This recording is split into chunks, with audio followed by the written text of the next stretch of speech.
Hola, te habla Luis Marión y te invito al curso teórico práctico de redes de Marion Tech Academy. En el día de hoy vamos a estudiar la diferencia y relación entre VLAN y subnets, la conexión de múltiples subnets a un interface, el concepto de trunk al router, la dirección IP secundaria en un interfaz de router y el concepto de subinterfaces en el router. El concepto de VLAN y subnet van de la mano, muchas veces se hacen equivalente en una empresa y a veces no sabemos cuál surge primero. Recuérdate que VLAN es un concepto del nivel 2 que se usa en el switch para darle prioridad al tráfico de frames. Es decir, que tú puedes poner los teléfonos de voz sobre IP, las cámaras de video y las PCs en 3 diferentes VLANs para que así tú le puedas dar prioridad a nivel del switch. Es decir, que el VLAN es de nivel 2 y se configura en el switch. Mientras que el subnet es un concepto del nivel 3 que se usa en el router para enrutar paquetes.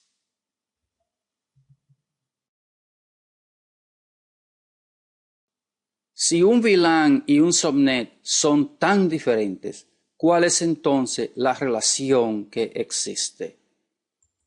Fíjate, cuando tú creas VLAN con el objetivo de darle prioridad a tu tráfico, se va a crear en el switch un broadcast domain. Eso quiere decir que si tú tienes un PC en el VLAN 10 que se quiere comunicar con un PC en el VLAN 20, para que el PC del VLAN 10 le pueda mandar un frame, tendría que saber cuál es su dirección MAC, ¿correcto?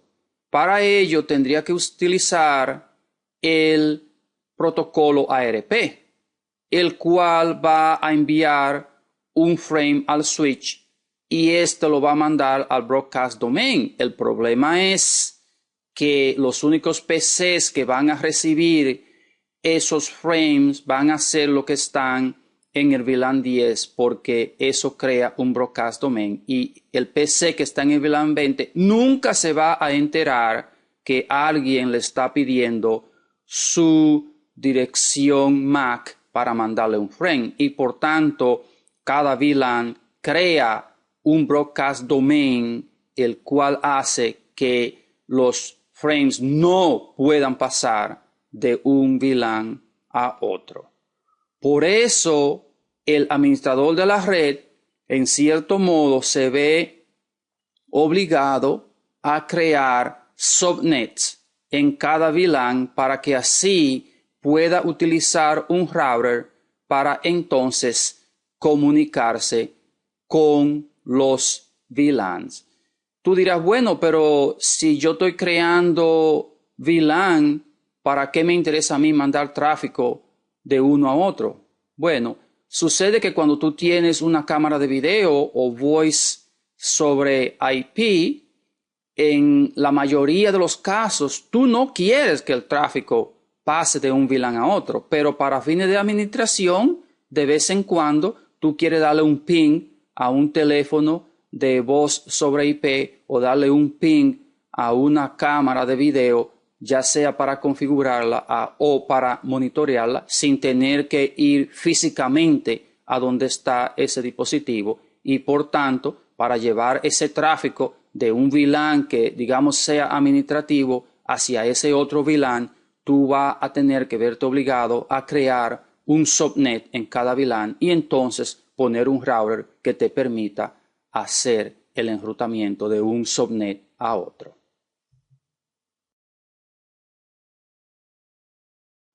En un video anterior vimos que para un hotel creamos 128 subnets, uno para cada tienda. Digamos que solamente utilicemos 50 de esos subnets para 50 tiendas.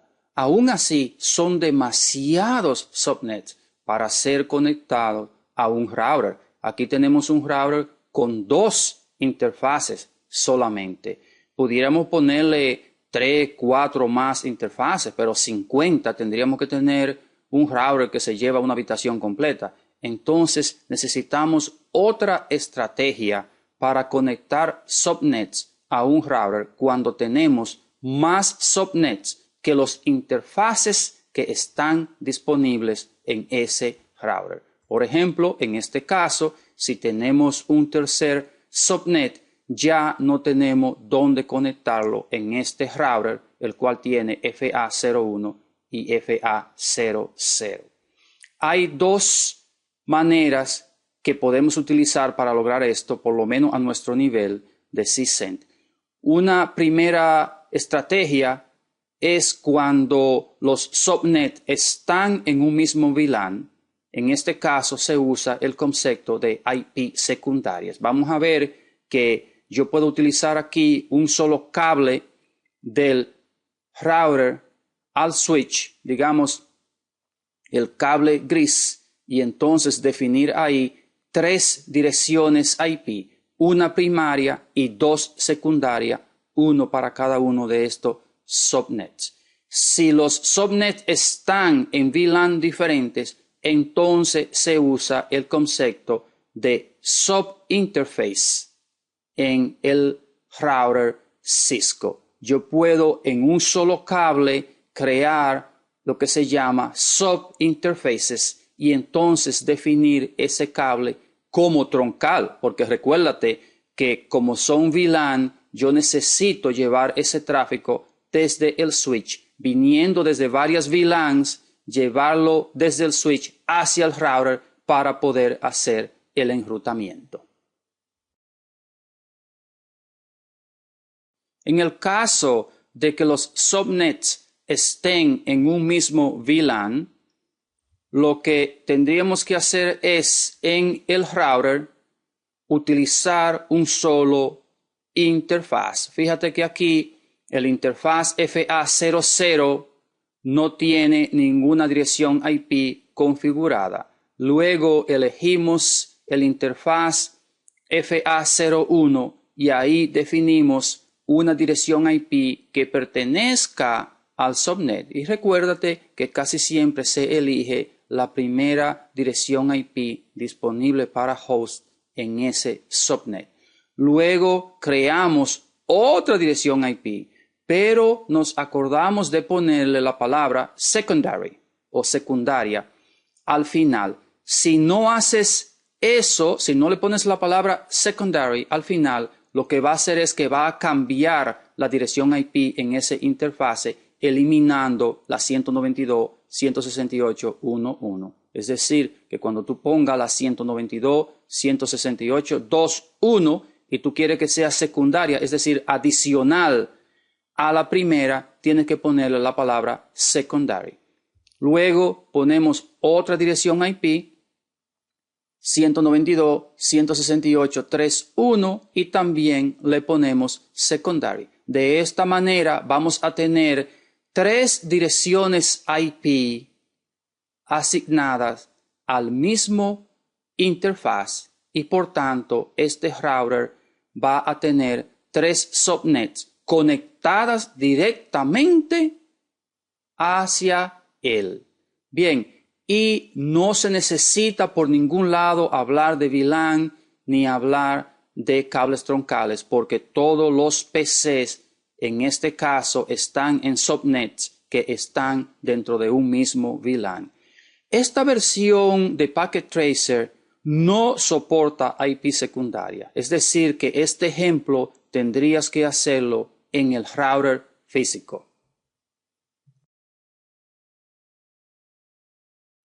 Cuando los subnets están en VLAN separadas, se utiliza el concepto de interfase troncal a nivel del router y además subinterfaces. Por ejemplo, en este caso, elegimos el interfase FA01 en el router para conectar todos nuestros subnets. Para ello decimos que no tiene dirección IP y luego vamos a definir lo que se llama un subinterfaz. Es decir, que tú eliges el identificador del interfase, en este caso FA0/1, punto, un número cualquiera, que casi siempre se hace equivalente al número que identifica el VLAN, en este caso el VLAN número 10. Luego pones el comando encapsulation.1q, ¿verdad? Y 10 es la identificación del VLAN.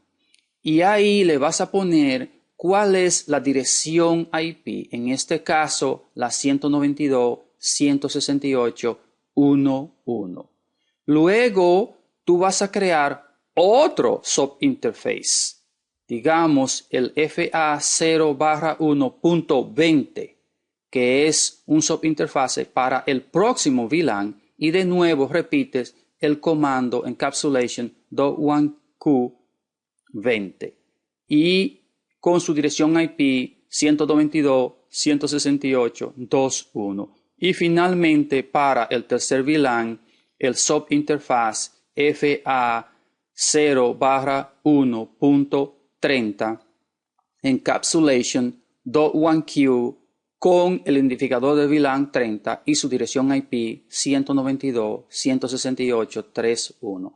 En otras palabras, aquí tenemos un interfaz FA01 que ha sido subdividido en 3 subinterfaces. Estos subinterfaces no son físicos, son virtuales y vienen a través de un solo cable. Es decir, que hay un cable que va desde el switch hacia el router, bien, que entra a la interfaz FA01 y tenemos ahí 3 subinterfaces, uno para cada VLAN. Evidentemente, este cable que va del switch al router tiene que tener definido que es troncal en el switch porque tiene que acarrear el tráfico que va a venir de estos 3 VLAN, ¿correcto?